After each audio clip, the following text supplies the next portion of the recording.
Hello my dear students, कैसे हैं आप लोग। आप सभी को गुड इवनिंग।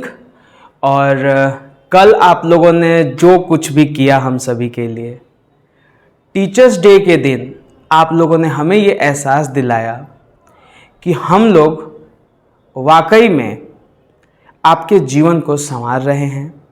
आप लोग एक अच्छे आदमी बन रहे हैं। काफ़ी अच्छा लगा।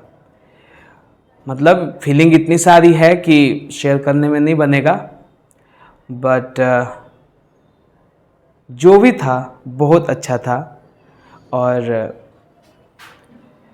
थैंक यू वेरी मच इतना कुछ करने के लिए, हमें ये एहसास दिलाने के लिए कि हम आपके जीवन में कुछ योगदान कर पा रहे हैं।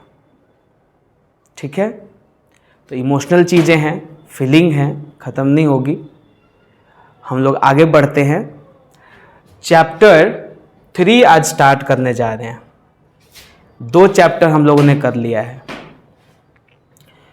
Indian civilisation and culture written by Mahatma Gandhi and Bharat is my home written by Zakir Hussain.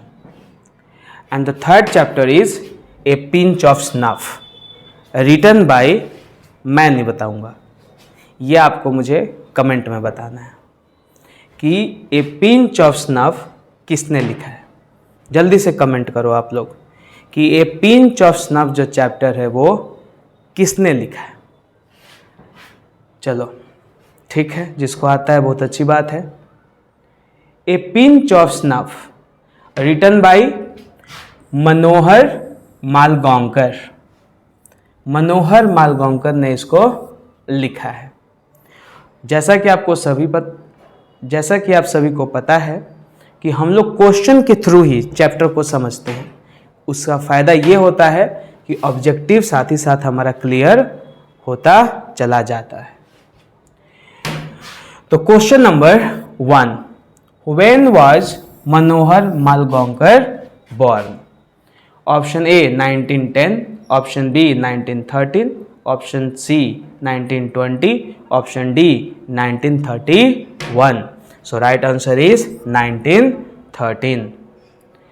Question number 2, Manohar Malgaonkar was famous as a, वो प्रसिद्ध थे, एक साइंटिस्ट थे इसलिए, एक इतिहासकार थे इसलिए, एक उपन्यासकार और छोटी कहानी लिखने वाले थे इसलिए, पॉलिटिशियन एक नेता थे, राजनीतिज्ञ थे इसलिए। तो राइट आंसर क्या हो जाएगा? वो एक उपन्यासकार और छोटी कहानी लिखने वाले थे।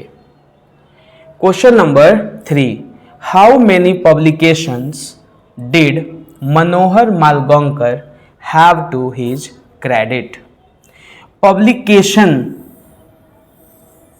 पब्लिकेशन का मतलब होता है बहुत सारे प्रकाशन के साथ काम ये कर चुके हैं। प्रकाशन का मतलब होता है, जिस तरीके से आपने सुना होगा कि इस कंपनी ने ये सामान बनाया है, तो वैसे ही किताब की दुनिया में बहुत सारी कंपनियां हैं जो कि सारा प्रिंटिंग, उसका बाइंडिंग, हर चीज़ करती हैं वो, तो उसी को बोलते हैं पब्लिकेशंस। तो ये लेखक थे, ये किताब लिखा करते थे, अब इनकी किताब का छापना, प्रिंटिंग करना, ये सब जो करते थे, तो कितने प्रकाशन के साथ इन्होंने काम किया था, ये क्वेश्चन है ये। जैसे कि न्यूज़पेपर वाले कितने न्यूज़पेपर के साथ काम किया था, कितने न्यूज़पेपर की कंपनियों के साथ, ठीक वैसे ही किताब की दुनिया में आदमी चाहता है कि मैं इस पब्लिकेशन में मेरी जॉब लग जाए, नौकरी लग जाए, या ये पब्लिकेशन वाले मेरी बुक छापे। जैसे आपने सुना होगा किरण का बुक, टारगेट का बुक, प्रतियोगिता दर्पण, ये सारे रुक्मणी पब्लिकेशन की बहुत सारी बुक आती हैं।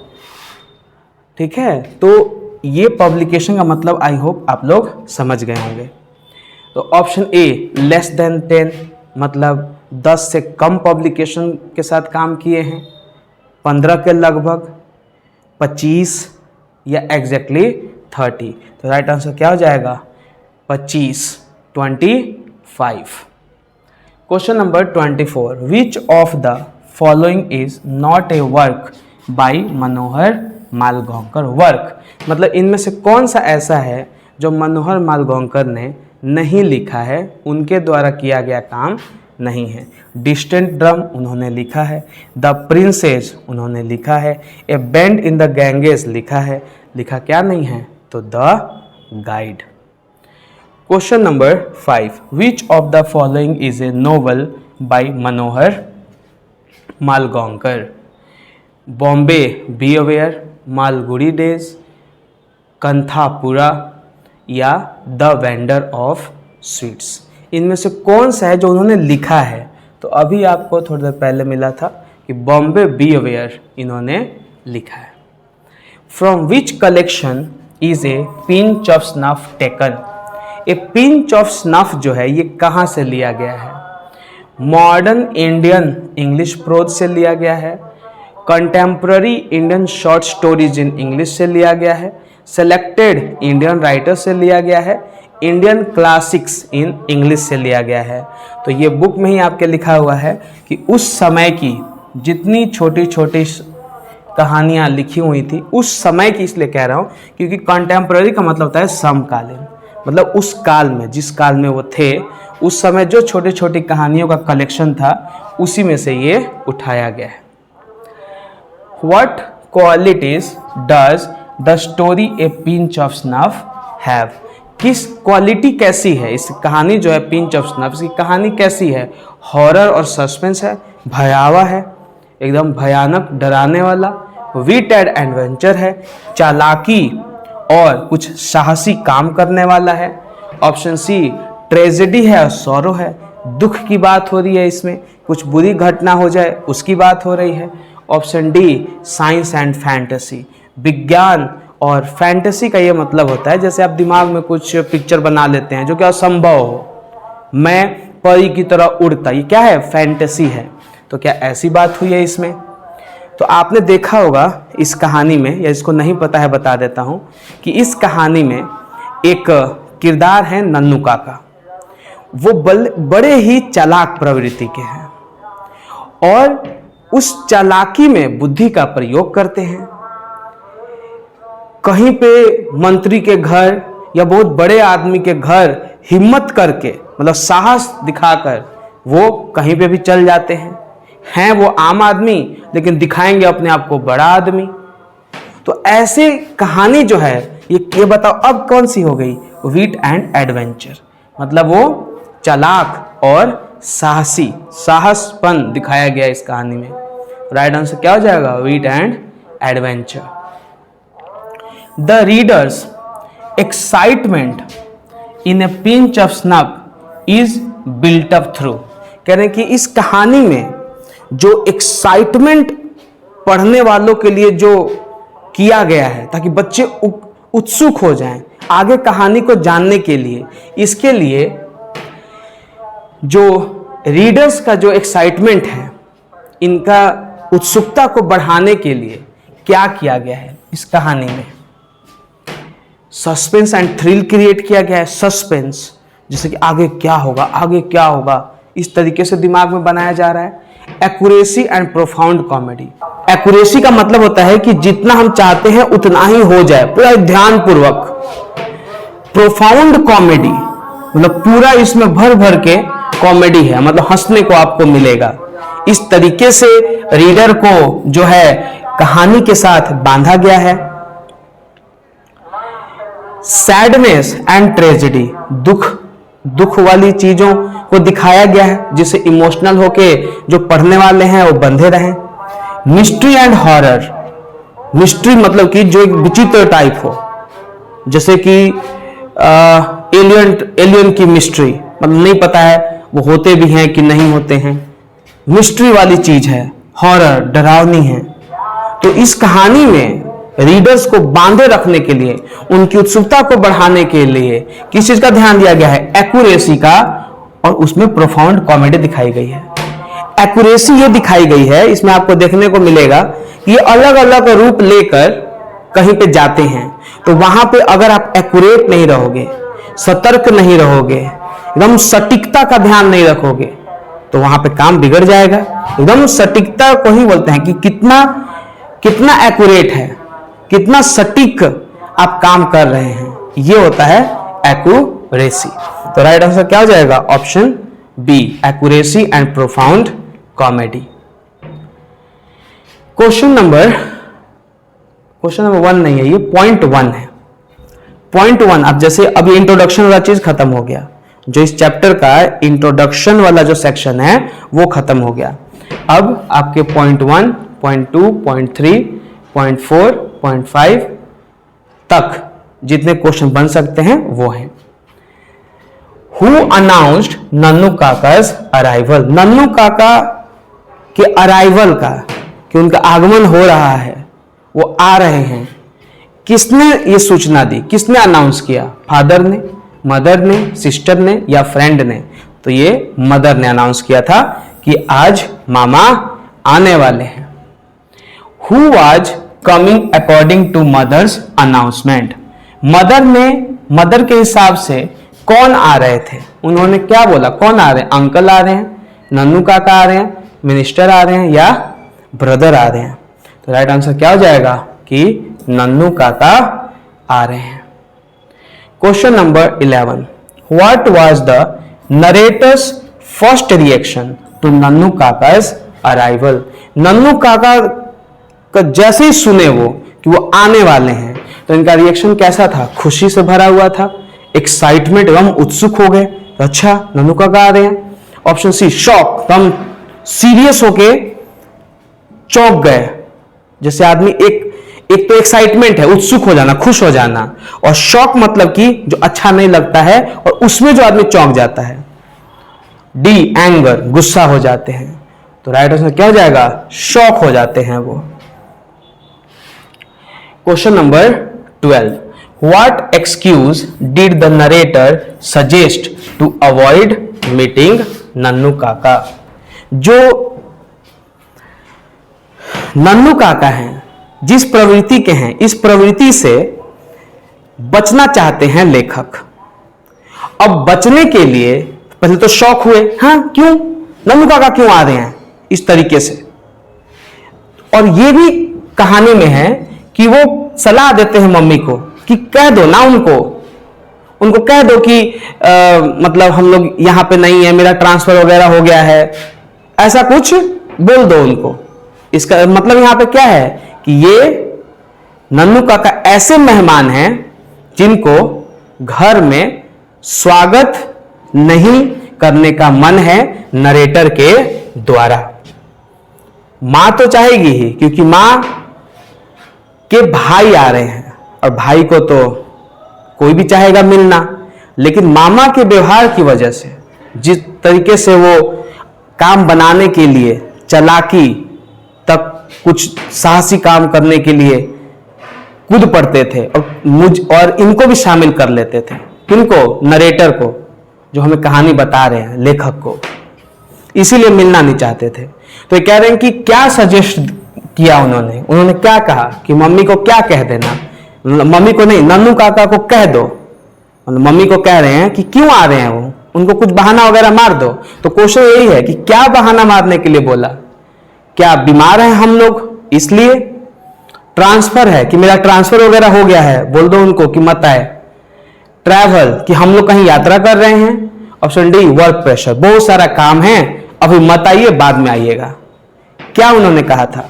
तो उन्होंने कहा था कि बोल दो कि मेरा क्या हो गया है, ट्रांसफर हो गया है, अब हम लोग दिल्ली में नहीं हैं। जबकि वो क्या था? एक बहाना था, झूठ था। Question number 13, why couldn't they send a wire to Nannu Kaka? तो उन्होंने कहा था कि उनको मैसेज कर दो कि हम लोग यहां पर नहीं है, ट्रांसफर हो गया है। तो वही कह रहे कि वो क्यों नहीं भेज पाए, उनकी मम्मी वो मैसेज नहीं भेज पाई। क्यों? क्योंकि he was already on the train, he had no address, उनका पता नहीं मालूम था कि नन्नू काका कहाँ रहते हैं। ही हैड नो फोन, उनके पास फोन नहीं था। ऑप्शन डी, ही रिफ्यूज्ड कम्युनिकेशन, उन्होंने बात करने से मना कर दिया। तो यहां पे राइट आंसर है कि वो ट्रेन पे ऑलरेडी बैठ गए थे आने के लिए। जब ट्रेन पे कोई आदमी बैठ गया है आने के लिए, अब उसको मैसेज करो, मना करो, उससे क्या फायदा है? बीच रास्ते से थोड़ी ना कहोगे कि नहीं अब उतर जाइए, अब टिकट वापस ले लीजिए। तो घर के कुछ भी कहो, घर के मामा है भाई, तो ऐसा संभव था नहीं। तो वही क्वेश्चन था कि why couldn't they send a wire to Nannu Kaka, वो क्यों नन्नू काका को मैसेज नहीं भेज पाए? बिकॉज वो तो ऑलरेडी ट्रेन पे चढ़ चुके थे। राइट आंसर क्या हो जाएगा? He was already on the train. How long did Nannu Kaka से he would stay? Nannu Kaka ने कितने दिन के लिए बोला था कि मैं यहां पर रहूंगा? 1 वीक, 1 डे, 2 और 3 डेज, ए मंथ। तो उन्होंने क्या कहा था कि 2 से 3 दिन मैं रहूंगा। Question number 15, where was Nannu काका कमिंग टू? नन्नू काका कहां आ रहे थे? तो वो आ रहे थे बॉम्बे, दिल्ली, कोलकाता या पुणे? कहां आ रहे थे? तो वो आ रहे थे Delhi. Question number 16, what concern did the narrator raise about Nannu Kaka's visit? जो नरेटर हैं, जो हमें कथा बता रहे हैं, उन्होंने नन्नू काका जब आ रहे थे तो उन्होंने क्या कहा? कौन सी चिंता को उन्होंने व्यक्त किया? कौन सी चिंता का उन्होंने उजागर किया? क्या था उनका चिंता? वो क्या विषय था जो वो उसके मन में चल रहा था या वो बोल रहे थे? ट्रैफिक इन द सिटी, शहर में काफी ट्रैफिक है, क्यों आ रहे हैं वो? Option B, lack of money, पैसे की कमी है, कैसे इतना मेहमान नवाजी करेंगे हम लोग? दिल्ली में बहुत गर्मी है, फालतू में इधर उधर हमें वो घुमाएंगे, परेशान हो जाऊंगा मैं। ऑप्शन डी, शॉर्ट नोटिस, या बहुत ही लेट से हमें नोटिस मिला, इतने कम समय में हम लोग क्या क्या मामा के लिए व्यवस्था करेंगे, अचानक तुम बता रही हो मम्मी। तो यहां पर क्या उनकी चिंता थी? चिंता ये थी कि दिल्ली में इतनी गर्मी में मामा अभी क्यों आ रहे हैं, ये सबसे बड़ी चिंता थी उनको, क्योंकि मामा उनको घर में बैठना पसंद था नहीं, और जहां जाएंगे मुझे लेकर जाएंगे, नरेटर का ये कहना है। ठीक है, तो वो उन्होंने क्या चिंता व्यक्त की कि इतनी गर्मी में वो क्यों आ रहे हैं। Question number 17, whom did Nannu काका want to see in Delhi? Delhi में नन्नू काका किससे मिलने के लिए आ रहे थे? A businessman, A minister, his relatives, A doctor? क्या वो एक बिजनेसमैन से मिलने आ रहे थे? क्या एक मंत्री से? क्या एक किसी संबंधी से या डॉक्टर से? संबंधी से तो मिलने आ रहे थे, लेकिन मेन मुद्दा क्या था? मिनिस्टर से मिलना, मंत्री से मिलना। Question number 18, why did the narrator think Nannu Kaka would stay for weeks? Nannu Kaka ने कहा था मैं 2 से 3 दिन रुकूंगा, लेकिन जो नरेटर हैं, जो कथावाचक हैं, जो हमें कहानी सुना रहे हैं, वो क्यों सोच रहे थे कि ना 1 हफ्ता से तो कम नहीं रुकेंगे ये? Because ministers take a long time to meet people, क्योंकि मिनिस्टर जो हैं वो काफी लंबे समय लेते हैं लोगों से मिलने के लिए। बिकॉज नन्नू काका वाज सिक, क्योंकि नन्नू काका बीमार हैं, 2-3 दिन से तो काम बनेगा नहीं। बिकॉज नन्नू काका लव दिल्ली, क्योंकि नन्नू काका दिल्ली को पसंद करते हैं। बिकॉज ट्रेन्स वर कैंसल्ड, क्योंकि ट्रेन कैंसिल हो गई है। क्या कारण था? कारण था कि मिनिस्टर इतना लंबा समय लेता है, कैसे वो 2-3 दिन में चले जाएंगे? 1 हफ्ता से तो कम नहीं लगने वाला है। लेकिन नन्नू काका इतने चालाक कि वो 2-3 दिन में मिल भी लेते हैं। ठीक है, जैसे जैसे ऑब्जेक्टिव बढ़ेगा आपको कहानी भी बताता मैं चलूंगा। How long did the narrator think it usually takes to meet minister? कथावाचक के हिसाब से, जो कथा में सुना रहे हैं उनके हिसाब से मिनिस्टर से मिलने के लिए कितने दिन लग जाते हैं? 1 दिन, कुछ घंटे, वीक्स और मंथ्स, हफ्ता या महीना, इमीडिएटली उसी वक्त? तो राइट आंसर क्या है? वीक्स और मंथ्स। मतलब यहां कथावाचक का कहना है कि जहां पे मंत्री से मिलने के लिए हफ्ते महीने लग जाते हैं, 2-3 दिन में नन्नू काका कैसे मिल लेंगे? हाँ, और इतनी गर्मी है, तो कैसे मिलेंगे वो तो आगे हम लोग जैसे जैसे बढ़ेंगे आपको पता चलेगा। लेक्चर आपका खत्म हो गया। आज का इंट्रोडक्शन था और कुछ कहानी की शुरुआत थी कि नन्नू काका आने वाले हैं, आते वक्त लेखक के मन में क्या चल रहा है, मंत्री से मिलने आ रहे हैं, दिल्ली आ रहे हैं, मंत्री से मिलने के लिए हफ्ता महीना लगता है, ये 2-3 दिन में ही मिल लेंगे। तो ये हमारे उत्सुकता को बढ़ा रही है कहानी कि नन्नू काका ऐसा क्या करेंगे कि 2-3 दिन में मिल लेंगे, ऐसा क्या चालाकी चलेंगे। तो माय डियर स्टूडेंट्स, आगे इसको देखेंगे। हैव पेशेंस, धैर्य रखो, because it is a quote from a great personality that if you have patience and perseverance, then you can achieve whatever you wish for. तो इस चीज को ध्यान देना है। जिस चीज के लिए भी आप विश करते हैं, जिस चीज के लिए भी आप दुआ करते हैं या जो चाहते हैं कि हो जाए, सब हो जाएगा परसिवरेंस और पेशेंस। परसिवरेंस मतलब लगातार किसी काम को करते रहना डिसिप्लिन्ड वे में, और धैर्य रखना, क्योंकि धैर्य नहीं रखोगे तो लगातार काम क्या होगा, टूट जाएगा। आप अपने अंदर पेशेंस और परसिवरेंस दोनों का ध्यान रखते हुए पढ़ाई करें। ठीक है, गुड नाइट।